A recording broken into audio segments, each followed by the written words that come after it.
with a call to action, we want to make sure that you have your information as a point part of your bio. And that's really going to include a lot of information that you can have available to them that would, give them what they need to do to, make the next step, what you have to offer. So yeah, at this time, I do want to, allow you guys to be able to share your social media profiles, and we can do a quick audit.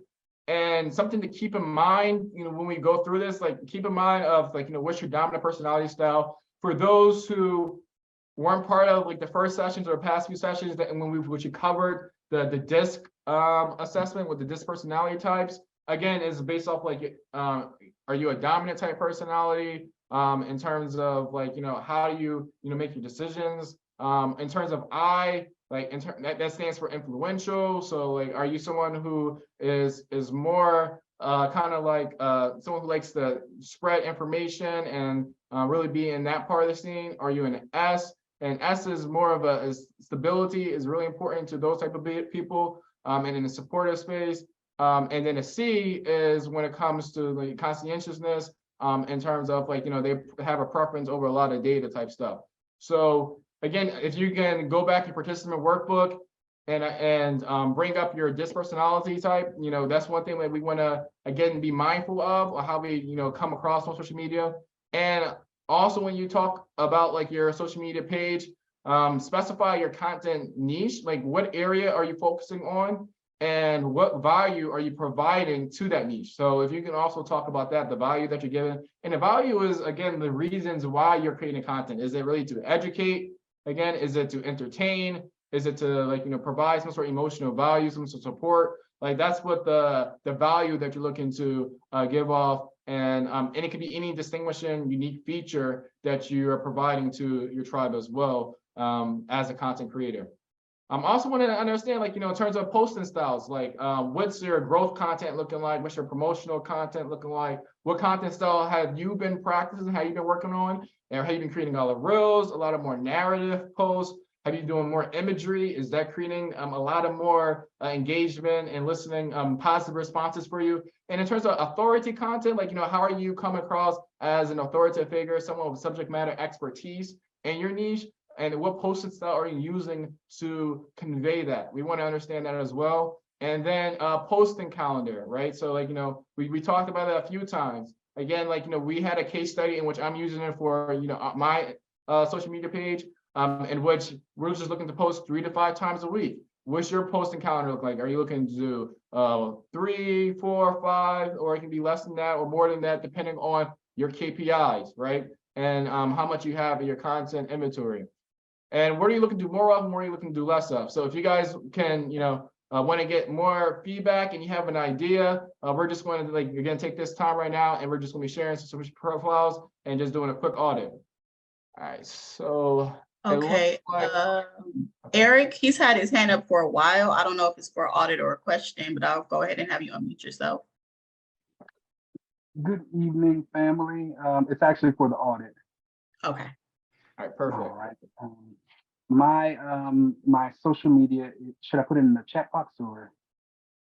Yeah, if you could throw it in the chat, that'll be perfect. Yes, sir.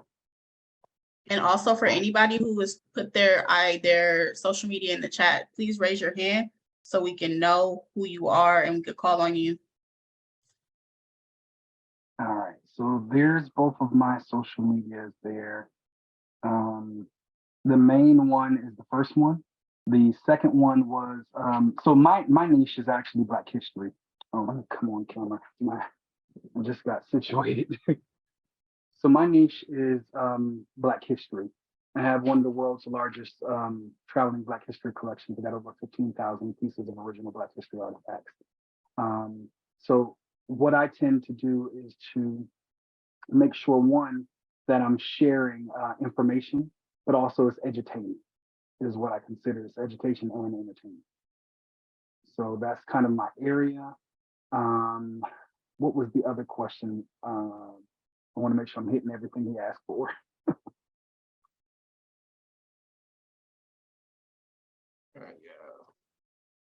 Yeah, so the other areas were your posting styles. What type of what posting styles have you been using? What's been working? your posting calendar, how many times you've been posting. My And- posting, yeah. my posting calendar really doesn't exist, but for February, I posted every single day. I went with graphics at first, and then what I realized is that people really, really love to engage with a video of me. So all of mine are reels because Instagram invited me to monetize when it came to the reels and everything. So bonuses and stuff like that. So I only post reels, and I've turned some of those graphics into all of the graphics into reels. So that's kind of that. The posting style is mostly, actually, I don't know how to answer that question because this is my first day. So when you say style, what do you mean? Yeah, so posting style is really more so, are you doing like more videos, like reels? Are you doing more narrative type postings, imagery type posting? And in terms of like your dominant, I see here, I'm sharing my screen now. This is your page, right? Yes, sir. That's it. All right, perfect. So it looks like you've been doing mostly reels. Mhm. But like in terms of like in the type of engagement, why did you choose reels to post, and how has that helped with your reasoning for posting? People, and that's the hard part for me because of my day job. I don't really have time to really do the videos. I'm trying to figure out the time management for everything. But people love to engage with videos. They want to see me talking. And that's a hard thing for me because one, I don't like being on camera. So I've had to kind of adapt because I realized in the engagement, that's where my highest numbers were. So that is, that's kind of where I'm getting out of my comfort zone to kind of serve, my tribe as opposed to staying in my comfort zone. Gotcha. Awesome.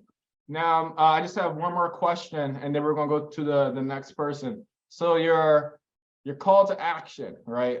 So what's your call to action here? I suck with call to action. That's the one thing I absolutely forget every single time. Yeah, that's my area of growth that I need to work on. I have to really figure out because right now I'm in transition as it relates to my website and all that stuff. So I don't have a set call to action that I want them to do or to direct them to. So I'm kind of working on that right now. Any suggestion? Yeah, I mean, I would suggest like, just think about it based off of like the information that you're sharing right here. And, the content quality looks good from like, this initial view here. It looks consistent in terms of what you have here. So yeah, everybody, I definitely encourage you guys, like, when, our classmates and, fellow content creators, get up here, give them a follow, and then also add, if you have an idea that they can work on, just DM them and let them know, like, what you like and like areas that you think that like where you can see a good call to action at. But by next class, Eric, if you can come back to next class with the call to action, that would be super great. And you can share us with there in terms of like how you came out with that and that process.